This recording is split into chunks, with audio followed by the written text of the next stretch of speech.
नमस्ते मित्रों, मैं जानकी आपका फिर से स्वागत करती हूँ टीएस ज़िंदगी में।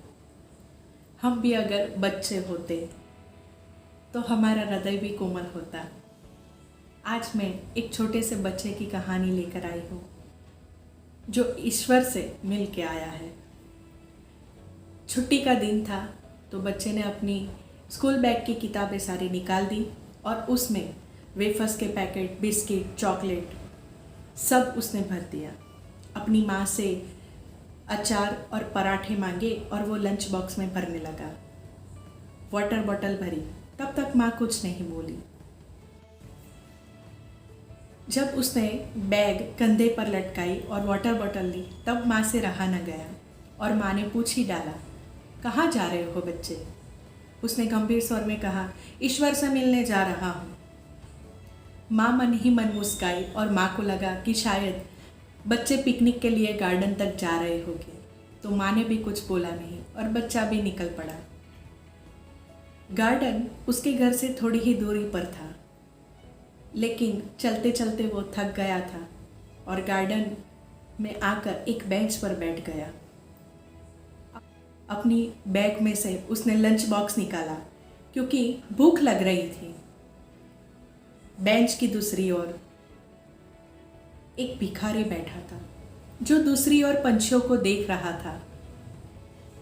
बच्चे ने लंच बॉक्स खोला और पराठा खाने ही जा रहा था कि उसने वो पराठे वाला हाथ दूसरी ओर भिखारी की तरफ मोड़ दिया।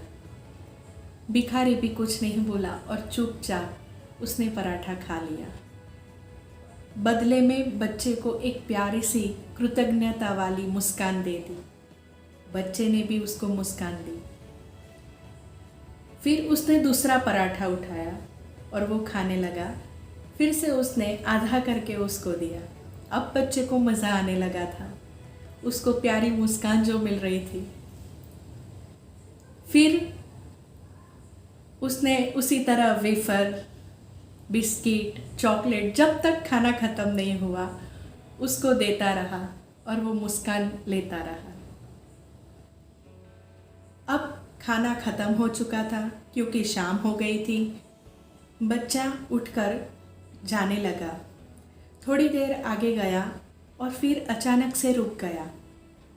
उसने अपनी बैग और वाटर बॉटल नीचे रखी और दौड़ता हुआ उस बेंच तक आ गया और उस भिखारी को उसके गंदे गाल पर पप्पी देकर आनंदित होकर दौड़ता दौड़ता वापस से बैग उठाकर, वाटर बॉटल उठाकर चल पड़ा। और उसको इतना आनंद था कि गीत गाता गाता अपने घर की ओर निकल पड़ा। बच्चा घर पर आया तो माँ ने पूछा, 2-3 घंटे कहाँ गए थे बेटा? और हाँ, मैं तो पूछना ही भूल गई, क्या तुम्हें ईश्वर मिले? बच्चे ने आनंदित होकर बोला, हाँ माँ, मिले ना। मैंने उनके साथ नाश्ता भी किया और बहुत आनंद हुआ मुझे। माँ आश्चर्य हो गई और उसने कुछ जवाब ही नहीं दिया। उस तरफ वो भिखारी भी फुटपाथ की ओर निकल पड़ा था और वो भी आनंदित होकर गीत गा रहा था। उसका दूसरा जो साथी था उसने उसको इतना आनंदित देखकर उसको पूछा कि क्या आज कोई खजाना मिल गया है? इतने क्यों आनंदित हो?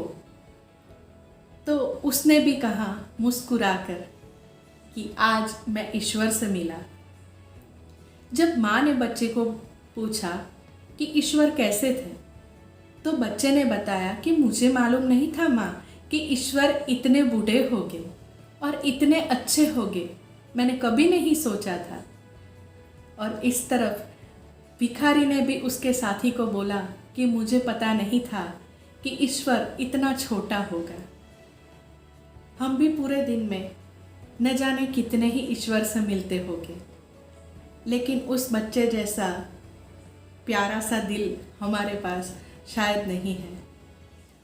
और उस बच्चे और उस भिखारी के बीच ना तो कोई बातचीत हुई है, ना ही कोई संवाद हुआ है।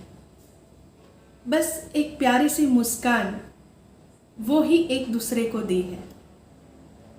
तो इतनी छोटी सी मुस्कान में वो दोनों ही एक दूसरे के ईश्वर बन बैठे हैं। अगर आपको ये कहानी अच्छी लगी हो तो लाइक कीजिएगा, शेयर कीजिएगा और सब्सक्राइब ज़रूर से कीजिएगा। जल्द ही मिलेंगे, तब तक के लिए स्टे ट्यून विद डियर ज़िंदगी।